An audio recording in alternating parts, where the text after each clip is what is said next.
Hi ಎಲ್ಲರಿಗೂ ನಮಸ್ಕಾರ. Welcome to Janvi's ಕುಟುಂಬ. ಎಲ್ಲರಿಗೂ ಮದರ್ಸ್ ಡೇಯ ಶುಭಾಶಯಗಳು. ಇವತ್ತು ಬೆಳಗ್ಗೆನೇ ಹೋಗಿ ಸ್ವಲ್ಪ ತರಕಾರಿ ಮೊಟ್ಟೆಗಳು ಎಲ್ಲ ತೊಗೊಂಡು ಬಂದ್ವಿ. ಅದನ್ನೆಲ್ಲ ನನ್ನ ಮಗಳು ನೀಟಾಗಿ ಜೋಡಿಸಿಡ್ತಾ ಇದ್ದಾಳೆ.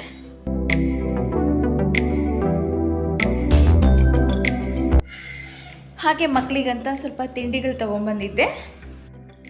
ನಮ್ಮ ದುರ್ಗದಲ್ಲಿ ಸಖತ್ತು ಬಿಸಿಲು. ಈ ಬಿಸಿಲಲ್ಲಿ ಹೋಗಿ ಎಲ್ಲನೂ ತೊಗೊಂಡು ಬಂದು ಸಾಕಾಗ್ಬಿಟ್ಟಿತ್ತು. ಹಾಗೆ ಸ್ವಲ್ಪ ಹೊತ್ತು ಕೂತ್ಕೊಂಡು ರೆಸ್ಟ್ ಮಾಡಿದ್ವಿ. ಹಾಗೆ ಹೊಟ್ಟೆನೂ ಹಸ್ತಿತ್ತು. ಇರೋದನ್ನೇ ಸ್ವಲ್ಪ ತಿನ್ಕೊಂಡ್ವಿ. ಆಮೇಲಿಂದ ನಾನ್ ವೆಜ್ ಮಾಡೋಣ ಅಂತ ಅಂದ್ಬಿಟ್ಟು. ನಮಗೆ ಪಪ್ಸಾರು ಅನ್ನ ಅಂದರೆ ತುಂಬ ಕಂಫರ್ಟಬಲ್ ಫುಡ್ಡು. ಏನೇ ನಾನ್ ವೆಜ್ ಮಾಡಿದ್ರೂ ಈ ದಾಲ್ ಮಾತ್ರ ಇರಲೇಬೇಕು. ಮುದ್ದೆ ನಾಟಿ ಕೊಳ್ಸಾರಿ ಮಾಡ್ತಾರೆ. ನಮ್ಮ ಕಡೆ ಚಿಕನ್ನು ಬಿರಿಯಾನಿ ಅಂತ ಮಾಡ್ತಾರೆ. ಇವ್ರ ಕಡೆ ಕಾರು ಬೈಕು ಅಂತಾರೆ. ನಮ್ಮ ಕಡೆ ಏನೋ ಇದು ಟ್ಯಾಕ್ಟ್ರಿ ಮತ್ತೆ ಇದು ಸ್ಕೂಟರು ಇದಾವೆ. ಇವ್ರೇನೋ ಶ್ರೀಮಂತರು, ನಾವೇನೋ ಬಡವರು. ಒಂದ್ ಮನೆಯಾಗಿದ್ದಾವೆ. ಅಬ್ಬಬ್ಬಬ್ಬ, ಇವ್ರು ನೋಡಿದ್ರೆ ಏನೋ ಊರಿಗೆಲ್ಲ ಮಾರ್ಕೊಂಡ್ ಬಂದ್ಬಿಡ್ತಾರೆ ಏನೋ ಅನ್ನಂಗೆ ಆಗ್ತತೆ. ನಾವೇನೋ ಬಡವರು ಏನನ್ನ ಮಾಡ್ಕೊಂತ ಜೀವಿಸ್ತಿದೀವಿ ಅಷ್ಟೇ. ಅಷ್ಟೇ. ನೀವು ಯಾವ ಊರಿಗೆ ಬಡವರಮ್ಮ? ಸ್ವಂತ ಮನೆ ಇಟ್ಕೊಂಡಿದ್ದೀರಿ? ಸ್ವಂತ ಮನೆ ಇಟ್ಕೊಂಡಿದೀವಿ ಅಷ್ಟೇ ಅಪ್ಪ.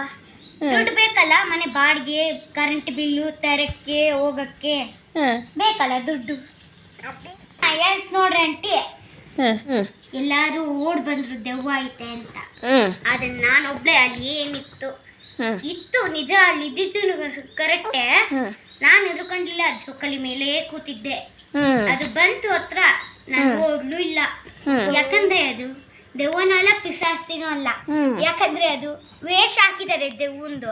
ಅದಕ್ಕೆ ಒಂದಿನ ನಿಜ ದೆವ್ವನೇ ಬಂದ್ಬಿಡ್ತು ಮನೆಗೆ. ದೆವ್ವನೇ ಬಂದ್ಬಿಡ್ತು ಕನ್ನಡಿ ಮುಂದೆ. ಏನಂದ್ರೆ ಇನ್ನೊಂದು ಹೇಳ್ತೀನಿ ಕೇಳ್ರಿ ಫ್ರೆಂಡ್ಸ್. ಏನಂದ್ರೆ ನಿಮಗೆ ದೆವ್ವ ನೋಡ್ಬೇಕು ಅನ್ಸಿದ್ಯಾ? ರಾತ್ರಿ 3 ಗಂಟೆ ನೈಟ್ ಕನ್ನಡಿ ಮುಂದೆ ನಿಂತ್ಕೊಂಡು 2 ಕ್ಯಾಂಡಲ್ ತೊಗೊಂಡ್ಬಂದ್ಬಿಟ್ಟು ಇಟ್ಟು ಜೋಜು ಜೋಜು ಜೋಜು ಅಂತ 3 ಸಲ ಅಂದ್ರಿ. ಬಂದ್ರೆ ನಾನಲ್ಲ, ಬಂದ್ರೆ ಅನ್ರಿ, ಇಲ್ಲ ಅಂದ್ರೆ ಮಲ್ಕೊಳ್ರಿ ಅಷ್ಟೇ. ಯಾಕಂದ್ರೆ ಹುಡುಗನ ಕಾಪಾಡಕ್ಕೆ ಹೋದ್ರೆ ಹುಡುಗಿ ಇಬ್ರು ಸತ್ತೋಗಿರ್ತಾರೆ. ಅದೇ ಮನುಷ್ಯಂದು ದೆವ್ವ ಆಗೈತೆ. ಅದು ನಿಜ ಅಲ್ಲ, ನೈಟಲ್ಲಿ ರೈಟ್ ಆಗೈತೆ. ನಿಜ ನಿನಗೆ ಯಾರು ಹೇಳಿದ್ರು? ಅದು ನಮ್ಮ ಅಕ್ಕವರೆಲ್ಲ ಹೇಳಿದ್ದಾರೆ ನನಗೆ. ನಿಜ ಬಂದಿತ್ತು. ನಾನು ಒಂದ್ಸಲ ಟ್ರೈ ಮಾಡಿದ್ದೆ. ನೀನು ಮಾಡಿದ್ದ? ನಿನ್ನ ಮುಂದೆ ಬಂದಿತ್ತ ದೆವ್ವ? ಇನ್ನೊಂದು ಹೇಳ್ತೀನಿ ನೋಡ್ರಿ. ಒಂದು ಟೇಬಲ್ ಇಟ್ಬಿಟ್ಟು ಇಲ್ಲಿ ನಮ್ಮ ಸುತ್ತಮುತ್ತ ಯಾವ್ದನ್ನ ಆತ್ಮ ಇದ್ರೆ ಮಾತಾಡಿ ಅಂತ ಕೇಳಿದ್ವಿ. ಸುಮ್ಮನೆ ಇರ್ಬೇಕಾ ಬೇಡ ನನ್ನ ಮನೆಗೆ? ಯಾಕೆ ಅಷ್ಟೇ. ನೋಡಿ ಮಕ್ಕಳು ಎಷ್ಟು ಚೆನ್ನಾಗಿ ಎಷ್ಟೊಂದು ಮಾತಾಡ್ತಾರೆ. ಹೀಗೆ ಸಾಯಂಕಾಲ ಆಯಿತು. ಇವತ್ತು ಯಾಕೋ ಸೂರ್ಯ ಸೊಟ್ಟ ಮುಳುಗ್ತಿದ್ದಾನೆ. ಇಲ್ಲಿ ಮುಳುಗ್ತಿತ್ತು ಯಾವಾಗಲೂ. ಇಲ್ಲಿ ಈ ಕಡೆ ಮುಳುಗ್ತಿತ್ತು ಸೂರ್ಯ. ನಮಗೆ ಸ್ಟ್ರೈಟಾಗಿ ಮುಳುಗೋದು ಅಲ್ಲ ಮಮ್ಮಿ? ಅದು ಕರೆಕ್ಟಾಗಿ ನಮಗೆ ಇಲ್ಲಿ ಬಡಿಯೋದು ಲೈಟು. ಇವತ್ತಾದ್ರೆ ಇಲ್ಲಿ ಸೊಟ್ಟ ಹೋಗ್ಬಿಟ್ಟಿದೆ ಸೂರ್ಯ.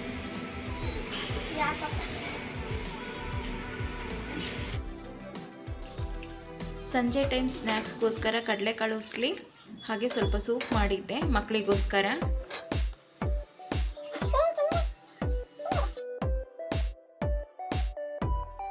ಇನ್ನೊಂದು ವಿಶೇಷ ಏನಂದರೆ, ನನ್ನ ತಮ್ಮನೂ ನನ್ನ ಮಗಳು ಸೇರಿಕೊಂಡು ನಮಗೋಸ್ಕರ ಮದರ್ಸ್ ಡೇನ ಸೆಲೆಬ್ರೇಟ್ ಮಾಡಿದ್ರು. ಇದು ನಮಗೆ ಗೊತ್ತೇ ಇರಲಿಲ್ಲ. ನನಗಂತೂ ತುಂಬಾ ಖುಷಿ ಆಯಿತು. ಈ ಥರ ಸಣ್ಣ ಸಣ್ಣ ಸರ್ಪ್ರೈಸಸ್ ಎಲ್ಲ ತುಂಬಾ ದೊಡ್ಡ ಖುಷಿ ಕೊಡುತ್ತೆ ಅಲ್ವಾ?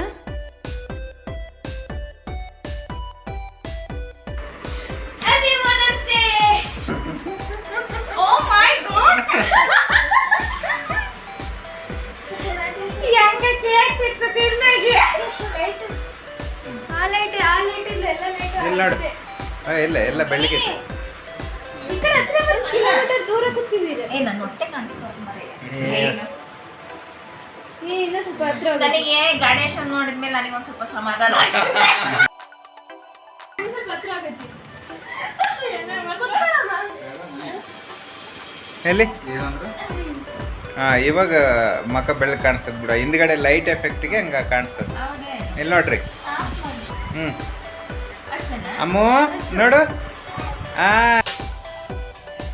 ಕೈ ತೆಗೀರಿ.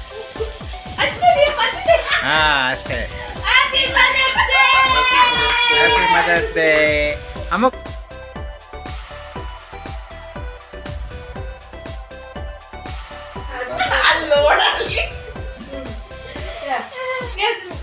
ವಿಡಿಯೋ ಮದರ್ಸ್ ಇಬ್ರು ಮದರ್ಸ್ ತಿಂತಿದ್ದಾರೆ. ಹೌದೇ? ಯಾವ ತಡ ನಟ್ಟಿದ್ದ ಕಟ್ ಮಾಡೋದು.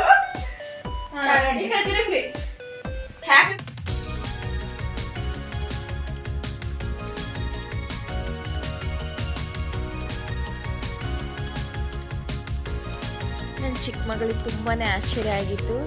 ಅವಳಿಗೆ ಇದೆಲ್ಲ ಹೊಸ್ತಲ್ಲ, ಇನ್ನು ಈಗ ತಿಳ್ಕೊತಾ ಇದ್ದಾಳೆ. ಸ್ವಲ್ಪನೂ ಹಠ ಮಾಡಿಲ್ಲ, ಎಲ್ಲದನ್ನು ಎಷ್ಟು ಚೆನ್ನಾಗಿ ಅಬ್ಸರ್ವ್ ಮಾಡ್ಕೊಂಡು ನಿಂತಿದ್ದಾಳೆ ನೋಡಿ. ತುಂಬ ಚಿಕ್ಕ ಗಿಫ್ಟ್ ತೊಗೊಂಬಂದಿದ್ದೀನಿ ಅಂತ ಪಾಪು ತುಂಬಾ ಫೀಲ್ ಮಾಡ್ತಾ ಇದ್ಲು. ಅವಳು ಕೊಡ್ತಾ ಇದ್ರೂ ನಂಗೆ ಖುಷಿನೇ, ಯಾಕಂದರೆ ಅವಳು ಇನ್ನೂ ಓದ್ತಾ ಇದ್ದಾಳೆ. ಹಾಗಾಗಿ ಇದೇ ನನಗೆ ದೊಡ್ಡ ಗಿಫ್ಟು ಅಂತ ಸಮಾಧಾನ ಮಾಡಿದೆ. ಹಾಗೆ ಮಕ್ಕಳಿಬ್ರು ಅವ್ರು ತಂದಿರೋ ಅಂಥ ಗಿಫ್ಟ್ ನಮಗೆ ಕೊಟ್ಟರು.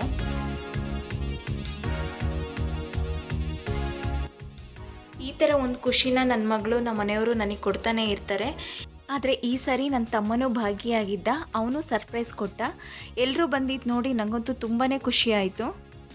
ಅವರು ಈ ಥರ ಎಲ್ಲ ಮಾಡಲಿ ಬಿಡಲಿ, ಆದರೆ ಅವ್ರ ಪ್ರೀತಿ ನನಗೆ ಸಿಕ್ಕಿದೆಯಲ್ಲ ಅದೇ ನನ್ನ ಅದೃಷ್ಟ. ಹಾಗಾಗಿ ನನ್ನ ಮಗಳಿಗೂ ನಮ್ಮ ಮನೆಯವ್ರಿಗೂ ಒಂದು ಥ್ಯಾಂಕ್ಸ್ ಹೇಳ್ತೀನಿ. ಹಾಗೆ ಇಂಥ ಒಂದು ಒಳ್ಳೆ ಕುಟುಂಬ ಸಿಗೋ ಹಾಗೆ ಮಾಡಿದ್ದ ದೇವರಿಗೆ ನನ್ನ ಜೀವನ ಪೂರ್ತಿ ನಾನು ಋಣಿಯಾಗಿರ್ತೀನಿ. ಹಾಗೆ ನಿಮ್ಮೆಲ್ಲರಿಗೂ ಈ ವಿಡಿಯೋ ಇಷ್ಟ ಆಗಿದೆ ಅಂತ ನಾನು ಅಂದ್ಕೊತೀನಿ. ಇಷ್ಟ ಆಗಿದರೆ ಪ್ಲೀಸ್ ಒಂದು ಲೈಕ್ ಮಾಡಿ, ಶೇರ್ ಮಾಡಿ, ಸಪೋರ್ಟ್ ಮಾಡಿ. ಹಾಗೆ ತಪ್ಪಿದ್ದಲ್ಲಿ ಕ್ಷಮೆ ಇರಲಿ. ನಾವೆಲ್ಲ ನೆಕ್ಸ್ಟ್ ವಿಡಿಯೋದಲ್ಲಿ ಸಿಗೋಣ. ಅಲ್ಲಿವರೆಗೂ ಟೇಕ್ ಕೇರ್, ಬಾಯ್.